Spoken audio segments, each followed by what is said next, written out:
Thanks for tuning in to Corvette Today, the podcast that talks about everything Corvette.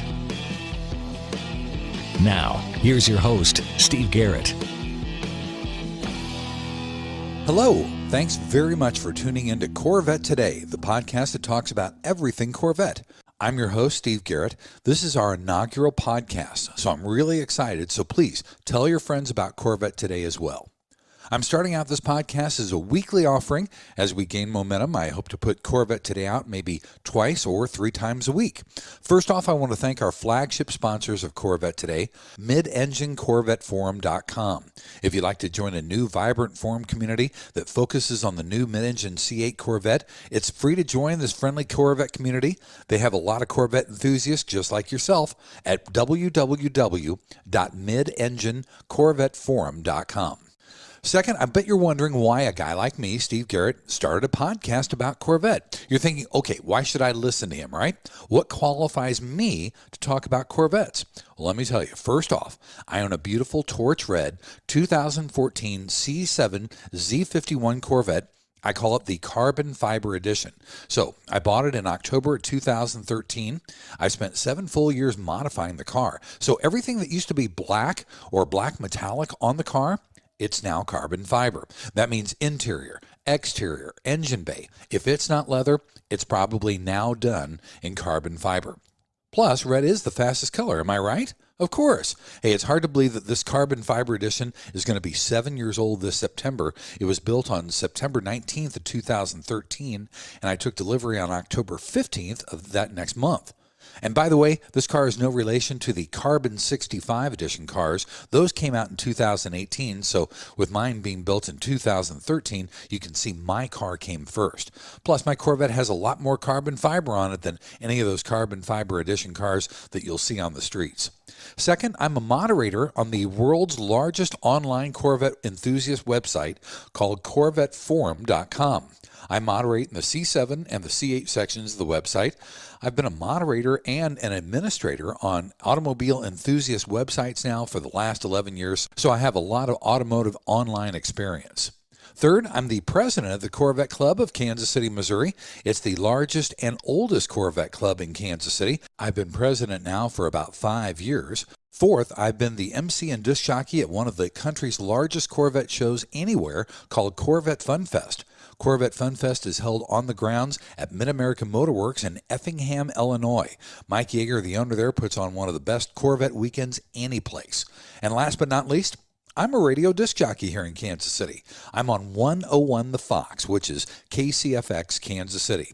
I've been on the radio for 42 years, still going strong. As a matter of fact, if you don't live in Kansas City and you'd like to hear my shows, you can listen on Saturdays and Sundays from 10 in the morning to 3 in the afternoon at 101thefox.net. I'm the longest tenured jock on the air as well, so be sure and listen online. Once again, it's 101thefox.net. So hopefully with those credentials, I qualify and earn your time to listen to Corvette Today, the podcast. My first guest on Corvette Today, the inaugural edition of Corvette Today, the podcast, is Jeremy Welborn. Jeremy has owned Corvettes for 14 years. Jeremy is the tech contributor on CorvetteForum.com. He's also the founder and president of the SW Oklahoma Corvette Club in Lawton, Oklahoma. He has a gorgeous new C8, which he'll talk about a little bit. If you're on Corvette Forum, you might know Jeremy as Jagamajajaran. And we'll get into that as well. Jeremy, welcome to the initial podcast of Corvette Today. Thanks, Steve. It's a great honor and privilege to be able to be on the phone with you today and be on this podcast with you. And I'm looking forward to our conversation. This is going to be great. Hey, tell me what got you interested in Corvettes, a long time ago when you were a little boy, right? Oh, yeah, absolutely. I mean, no one in my family owned a Corvette, but from the first time I saw a Corvette, when I was a little kid until today, I mean, I've always been a Corvette enthusiast, and I still have models of Corvettes that I had when I was a kid that we had put together and built. And I have a remote control 4th generation Corvette still in my office that I had when I was a teenager, So, yeah, I've just been real passionate about the Corvette ever since I was a kid. How many have you owned in your lifetime so far? You're only 50 years old, so you've got a lot more Corvettes ahead of you, but how many so far to date have you owned? Right. I turned 50 in March, and the last Corvette that I purchased, of course, was my 2020 Corvette, and that is my 20th Corvette. So I've owned 20 Corvettes, my first being a 1998 Pewter Coupe that I purchased 14 years ago. So I guess that was in 2006. Wow, that's amazing. All right, now tell everybody how many you currently own. Talk about all the Corvettes you've got in the garage right now. So in the garage right now, there's a 1991 ZR1 that's co-owned by my dad and I. I bought it out of Oregon. It had 20,000 miles on it. I flew to Oregon and had the original tires still on the car, and I drove it back to Southwest Oklahoma and put about 2,000 miles on it on those original tires several years ago. That's one of the Corvettes in the garage.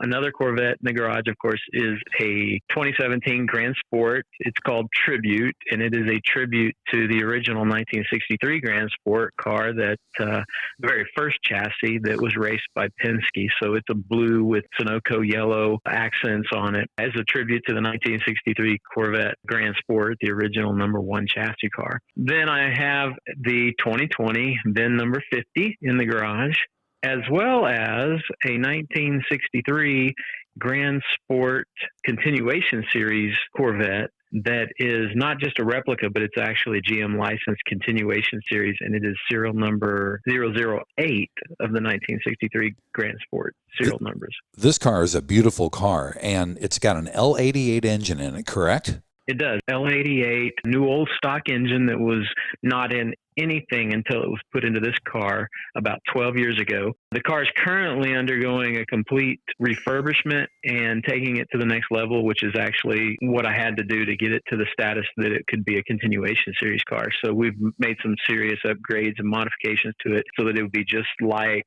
that original 1963 Grand Sport that Penske raced. And Kevin McKay, who is a well-known, renowned Corvette restorer, said this is probably the best replica of that 1963 car anywhere. Didn't he say that? He did. He checked the car out thoroughly when I had it at the National Corvette Museum during the Bash last year. And Kevin, of course, knows these type of cars backwards and forwards. Is just a foremost expert in restoring vintage Corvettes, particularly vintage race Corvettes. And I was blown away that he said it was the most accurate replica that he's ever seen. Now, that was before I took it into Duntop Motor Company down in the Dallas-Fort Worth area to have them begin the process of taking it to the next level so that it could be a continuation series car. That's awesome. Now, Jeremy just built a beautiful new home in Lawton, Oklahoma. With it is a what we call Garage Mahal. What is your future plan for the Corvette and the supercar ownership, and how many cars does the Garage Mahal hold? That's funny. My good friend and Corvette mentor in Richmond, Virginia, his name is Kirby Montgomery, and he was president of a Corvette club that I was a member of when I lived in Virginia. Kirby's the one that for the first time called my garage a Garage Mahal. So that name's kind of stuck with it. But yeah, we built a new home over the last few years and built this really nice shop garage that has a shop bay in it where I've got heat and air conditioning and a lift and can do all of my work on my Corvettes in that garage. And then that's separated into another section where there's storage for Corvettes and other cars and so forth. But right now, you know, being a self-employed, having my own business, working with my dad in our insurance agency, I'm really busy. So Corvette's something that, of course, I've had a passion for. I've owned 20 of them in the last 14 years, but you know, I only have so much time. So being familiar with a bunch of different types of automobiles is just something I don't have time for. So, you know, my future plans with regard to Corvette or supercar ownership continues to move towards solely Corvettes at this moment, but that could open up eventually. The Garage Mahal holds up to 14 cars, but I do have the option someday of adding 4-post lifts to each end of those stalls and making it a 21 car garage. That's amazing. Yeah, it'd be pretty awesome to have. But I mean, that's a long ways away, you know, unless I win the lottery or something. Well, that's always an option. I mean, I'd like that. Also, your dad has a C8 on order. Tell us about that real quick. Yeah, exactly. My dad and I actually have co-ordered a Torch Red 2020. Well, it was supposed to be a 2020 hardtop convertible Corvette, but we'll wait and see whether that materializes or if it gets moved to being a 2021. And as a matter of fact, thanks for bringing up such a hard topic, because April 20th is target production week that we originally had for this particular order. And of course, we know that that's going to be delayed significantly, but we're excited about it. That's great. Tell me a little bit more about your C8, because there's some special things about that car that you'd like to talk about, isn't there? Oh, absolutely. Before a mid-engine Corvette was even announced years and years ago, I told Mike Furman I wanted to get one, got on his list, of course, and was excited about having the opportunity to have one of the first ones when and if that ever happened. Of course, Mike kept me posted, kept me up to date. He's an incredible Corvette salesman at Criswell Chevrolet in Gaithersburg, Maryland, which I'm in Southwest Oklahoma, and people would say, well, why do you buy from somebody in Maryland? Mike Furman is the number one Corvette salesman of all time. He'll pass over 5,000 Corvettes sold this year. He's just a phenomenal guy, easy to work with. He's a straight shooter, and you can count on what he says. So I put my Corvette orders through Mike every time I have an opportunity to do that, because I know it's going to get taken care of and it's going to be right, and there's not going to be a hassle with it. But anyway, so I placed that deposit with him, wanted to get one of the early ones if I could. And one of the things that's significant, of course, to the mid-engine Corvette, the 2020 Corvette for me, is that it is revolutionary. It's what we call Corvette's mid-engine masterpiece, in my opinion, because it is a phenomenal automobile. Once you've been able to have the opportunity to drive the car and experience the car like I have now, it blows Corvette away. It's just revolutionary. It's just a fantastic Corvette. So I wanted to have one as soon as I could. Of course, I was excited, just like everybody else that's had an order. And I had the opportunity to get that order in early. And it was going to be my 20th Corvette. That's what it wound up being, my 20th Corvette. My birthday is March the 20th in 1970, which made me 50 years old this past March. And I wanted this to be my 50th birthday present to myself, of course. So it just worked out where I got VIN 50 for my 50th birthday. And it's a 2020 Corvette and my 20th Corvette. And my birthday is March 20th. That's awesome. All of that came together just in an amazing way. And I do really appreciate Mike Furman for his help in making all that happen for me. That's fantastic. If you're a member of CorvetteForum.com, you can join. It's free of charge. You know Jeremy also on Corvette Forum and mid-engine CorvetteForum.com as Jagamajajaran. And I'm sure everybody wants to know, that is involved in one of those two websites, exactly how you came up with that name for the websites. Sure. For my username, when my wife and I were dating before we got married, play spades with our friends. And on the score sheet, we would list our name as JAG, Jeremy and Gina, Jag. Well, as we had children, we just continued to add to that. So we had Matthew and Jara and Jaden and Rian and Niley. And when you put those in order all together, you get Jagamajajaran or Jagamajaran. Jagamajajaran. There you go. Yeah, or Jagamajajaran. See, I Something like the way like you that. say it. I used to say it Jagamajajaran, but either way is great. Well, it's just how you read it. It's just a tough word to read and a weird crazy. username, but it's kind of crazy, but it's a lot of fun. So now you know, everybody. Listen, we're going to take a break. Right. When we get back from the break, we're going to talk about the current status of the mid-engine C8 Corvette and the Bowling Green assembly plant. You're listening to Corvette Today. Hey, honey, are you awake? I am now. I can't sleep. Since turning 50, I keep dreaming of a red door and a blue door, knowing they're our only choices for retirement. Through the red door, we outlive our money. We have to rely on our kids. We're stuck on a fixed income. It's terrifying. But through the blue door, our money outlives us. Well, that's what I want too. I'm calling True Wealth & Company at 913-653-8783. They're our fiduciary blue door personal wealth managers. True Wealth & Company. RetireWithTrue.com. Investment advice offered through True Wealth & Company, LLC, a registered investment advisor of the state of Kansas. You're listening to the Corvette Today podcast with Steve Garrett. All right, we're back. You're listening to Corvette Today. I'm your host, Steve Garrett. Today, our guest is Jeremy Welborn, the president of the Corvette Club of Southwest Oklahoma.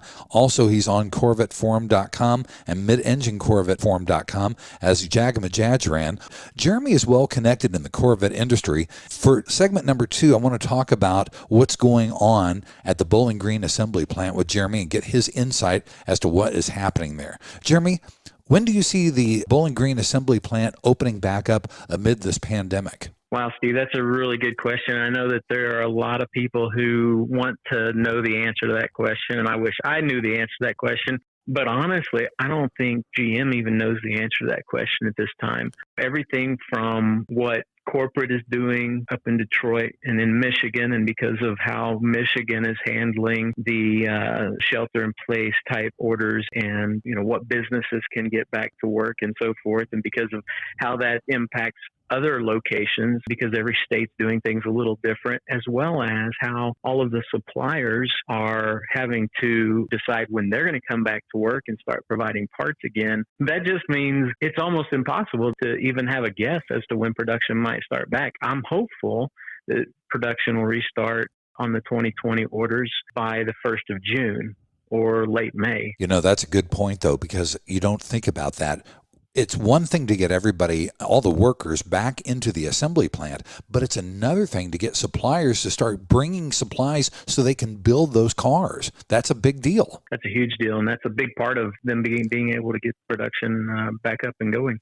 Let's talk about the current orders of the C8. Once they restart, do you think that the 2020 orders will stay 2020 orders, or do you think that they'll be moved to a 2021 order? Well, from what I understand, cars that were at a 3,000 status have the potential of being 2020 orders that will be completed. If you think about the traditional Corvette model year, production usually for the next model year begins in August each year, around that time frame. So you still have time, even if you begin in June, you still have June, July, and August. And, they can extend that a little bit if they want to, because they've had that in the past where they've done that. So you've got several months still of 2020 production that could take place. So I think that, a lot of people will get their 2020 orders. There will be some, if they weren't at 3,000, I don't think there's any chance that they'll be able to get that particular car as a 2020. It would be a 2021. This car has been 60 years in the making, and it feels like it's been snake bitten because remember, we have the GM strike first. Now the coronavirus pandemic, it seems like we've had stops, restarts, stops, and restarts. So for the future Corvette, for the C8, the sky is the limit, basically. Let's talk more about the different variants that the C8 will have. The Stingray is out now. We've been rumored that there will be a Z06 and then a Zora edition. Do you have any ideas or thoughts in that direction? Yeah, I think that we're going to see different variations of the mid-engine Corvette, of course, come out, just like we've seen in past generations. I think the Z06 will probably be the next one that we'll see. But, GM is going to do what GM does, and they're not going to tell us what they're going to do. And there will be people who may leak out information here and there. Everybody gets excited about what's coming next. Right now, the 2020 Corvette and then just the Stingray itself is an amazing car, and I'm just excited to have one of those. So yeah, I'm excited about what might come next and the horsepower that'll be available to those particular cars. But man, I'm enjoying my Stingray, and I encourage everybody that's got an order in, don't think, well, I'm going to pull that and wait for what's next. You never know what's going to happen tomorrow. So go out and enjoy today. Order that Stingray and enjoy it. And then if something else comes out you like later, trade it in and get the next one. I do want to go back. You were talking about setbacks. It seems like the C8's had. The thing that everybody needs to remember, I think, is that the C8 itself has not had setbacks. This car is unbelievable. Its performance, the dual clutch transmission, the styling, the quality, the fit and finish, the interior, every element of this car is amazing. And in my opinion, the strike and the coronavirus have been detrimental to getting this car out to the market, but the car itself hasn't had setbacks. And I think that once we get past these things, all of that's just going to be a distant memory, and they're going to be building 30,000, 40,000 cars a year for several years. That's a good point because the car is amazing. It's just been delayed getting out onto the streets. There's nothing wrong with the car itself. Exactly. I know that the Corvette team and our friends at the plant and at GM, they're just devastated on a daily basis because we're going through all of this. But if any of them hear this, I want them to know, hey, Corvette enthusiasts, we're here. We're not going anywhere. We're going to buy these cars. And when people start driving these new mid-engine Stingrays and people start experiencing those, the word's going to spread and this thing's going to continue to just like, it's going to blow the market up. All the reviews online from all the different automobile magazines have been outstanding. You've seen YouTube videos, and they've been really, really complimentary about the car. It's got to be a great car to drive. Obviously, you're loving your car, and you took a museum delivery. Talk about the museum delivery for people who haven't done that yet. Yeah, Steve. So the museum delivery is an opportunity that anybody that orders a new Corvette can add to their order. It's called option code R8C, which designates that you want to take museum delivery through the National Corvette Museum. And the National Corvette Museum, of course, is in Bowling Green, Kentucky. I'm actually an ambassador for the museum through my club. And so I really enjoy talking about the National Corvette Museum and love supporting it, the heritage that they provide for us to know about all things Corvette, as well as helping us to have experiences like this where we can take special delivery of our Corvettes is second to none. And so one of the things that's really awesome about the experience is that you're taking delivery of your Corvette right next door to the plant practically. You get some special VIP treatment. Of course, you get plant tours, and we know the plant tours are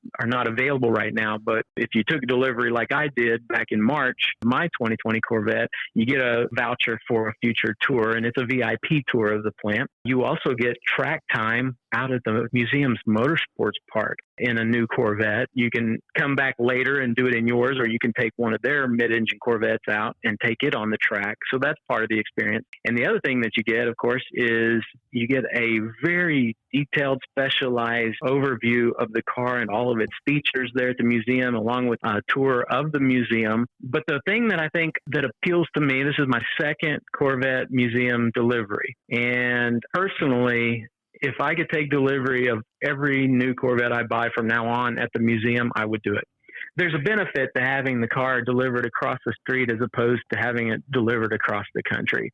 And that is significant to me. Of course, the other thing is that the PDI department at the National Corvette Museum has been doing this forever on Corvettes. You won't find a better PDI, which is pre-delivery inspection. You won't find a better pre-delivery inspection and detailing of your Corvette anywhere in the country. So there's a lot of benefits to taking museum delivery. It's a lot of fun. I'd like to do that one day myself. You know, I even invited you to go with me, and you weren't able to, but that's another thing is that you can take up to 3 other people with you for the Corvette Museum delivery, and they can experience all of that as well. That's really cool. It's really nice because it is a really cool thing. You get some special paperwork, you get pictures taken, everybody applauds as you drive your car out onto the streets into the sunlight. It's a really cool deal. It really is. Well, you're listening to Corvette Today. I'm Steve Garrett, your host. Coming up, we're going to take a break, and in the last segment of Corvette Today, the podcast, we're going to talk with Jeremy more about his club, the Southwest Oklahoma Corvette Club. You're listening to Corvette Today, the podcast. Fact. According to the March of Dimes, 40,000 babies are born each year in the United States with heart defects. At Athletic Testing Solutions, we take that, well, to heart. ATS offers the Ats Heart Check, a series of non-invasive tests to identify possible hidden heart defects in your kid's heart. Frequently, the symptoms of sudden cardiac arrest are masked or misdiagnosed. The Ats Heart Check can help detect congenital heart problems or abnormalities that don't show up during regular checkups or a sports physical. Have you ever wondered about your child's heart health? The Ats Heart Check is a terrific option, and it gives you peace of mind that your child is heart safe. Sudden cardiac arrest claims on average 130 young lives each week. Don't let your kids be a statistic. The Ats Heart Check only takes 20 to 30 minutes and utilizes an EKG and echocardiogram ultrasound of the heart. Visit atsheartcheck.com to schedule your child today or call toll-free at 888-537-2597. 888-537-2597. This is the Corvette Today podcast with Steve Garrett. You're listening to Corvette Today. I'm your host, Steve Garrett. Thanks for being here. We're talking with Jeremy Welborn, who is the tech editor at CorvetteForum.com and also the president of the Southwest Oklahoma Corvette Club. Let's talk a little bit of personal stuff about that club because that was one that you formed. Isn't that right, Jeremy? When I moved back to Lawton, Oklahoma in 2012 after my mom had passed away, I was moving back having 2 Corvettes with me at the time, and had come from Richmond, Virginia, where we had a thriving and awesome Corvette club. I was on the board of that Corvette club and just enjoyed that so much that when I got back here, I wanted to get involved in a club as soon as possible. When I got back to Lawton, I found that there was no Corvette Club here in town or in Southwest Oklahoma. Wow. So I started looking for people who had Corvettes that were getting together, and I found a group of a few people who would just put on Facebook, hey, we're going to meet at the local drive-in. We're going to get drinks there and hang out. So we started doing that, and within 6 months, we decided, hey, let's start a club. That's really cool. Now, did you start the club by yourself? I mean, were you the person that initiated the club, or were there others that were involved as well? There were others that were involved. Yeah, we had several, like I said, that we would get together and hang out. We started talking about having a club, and having been in a formalized club, I said, hey, I know, what we could do to get started, and took those steps. And in the process, we started the club, and I just happened to get elected as the president, and have been the president for the last 5 years because they can't find any sucker that wants to do it. It sounds like me here with the Corvette Club of Kansas City, Missouri. It's like, Steve's doing it. He's doing a great job. Let's just let him keep going. Yes. But I really enjoy it. I enjoy getting other Corvette enthusiasts together and connecting them. We've just had all kinds of fun together. It is a lot of fun, and I enjoy being president of the Corvette Club of Kansas City, Missouri as well. It's a great idea. It's a lot of fun. And Jeremy, you're a great ambassador. Thank you. How many people are members of your club, the Southwest Oklahoma Corvette Club? We have about 50 members of the club at this time, and they're all very active. There are very few who don't participate very often, and so it's a very active club. That's awesome. It's a very young club, too. When you look at the median age in where I am, and in this club, we have owners of Corvettes who are in their 20s. The median is probably in the 50 range. That's great. What is your charity for the Southwest Oklahoma Corvette Club? We do a lot of charity work, and the main charities that we support are local charities, one of them being the Lawton Food Bank, and another one being the Lawton Fort Sill Boys and Girls Club. And I mentioned Fort Sill, and it's amazing. There will be some people that will hear this podcast, and they'll say, hey, I know where Fort Sill is because they went to field artillery school here or whatever the case may be, and they spent time in Lawton. So I run across people all across the country, when I go on Corvette trips and go to Corvette shows across the country who know exactly where we are in Lawton, Fort Sill. But those are the two charities. They're local, and our club is very supportive of those. I'm just super proud of our club and how they step up to host events that raise funding for those charities, and then how they give to those themselves. That's awesome. Now, you do a great show at the beginning of the car show season right there in Lawton, Oklahoma, and you're at the casino. Talk about that show, because really that's kind of a kickoff to the whole car show season. It is. And, when we first looked at trying to have our own show here in the Lawton area, we talked about dates, and we just kept saying this particular club in the region has their show this date, and this one has their date, and this one has their date. And so it kind of pushed us into looking at something in the spring, which is sometimes dangerous, but we found that the third weekend of March typically is a good weather weekend for this area. So we landed on that, and now we have what we call the Corvette Kickoff Classic. This March was going to be our 5th annual Corvette Kickoff Classic, March 20th through the 22nd. But we all know what happened towards the end of March, and a week before the show, we had to pull the plug on the show and reschedule it for July. Our show takes place at the Apache Casino Hotel, and it is a hotel resort area here in Lawton that has the hotel, the casino, an event center, and a huge parking lot that they section off for our show. But we don't just do the show on Saturday. We also have activities on Friday and on Sunday. So our show is rescheduled for July 10th through the 12th. On that Friday evening, we will have a Corvette parade cruise to a place called McKenzie's Burger Garage, which there was a guy who, it's really funny, as things all just kind of come around. But as I look back at when I was a kid, there was a mechanic in town who did a lot of work for my dad on cars that he had. And he had 2 sons, and the sons were in the same youth group that I was in at the church that I went to at the time. So I kind of got to know them. Well, one of them took their shop, their garage that he had owned and operated for many years, and turned it into a burger garage. So we take the group out there. He's got all kinds of automobile memorabilia. He has a dragster inside the building and a couple of other cool cars in the building. So we have a parade cruise to McKenzie Burger Garage. Out in the parking lot, we have a free show It's a top 25 show. Our mayor, city manager, some representatives from Fort Sill are going to come, and they're going to pick the 25 cars they like the best.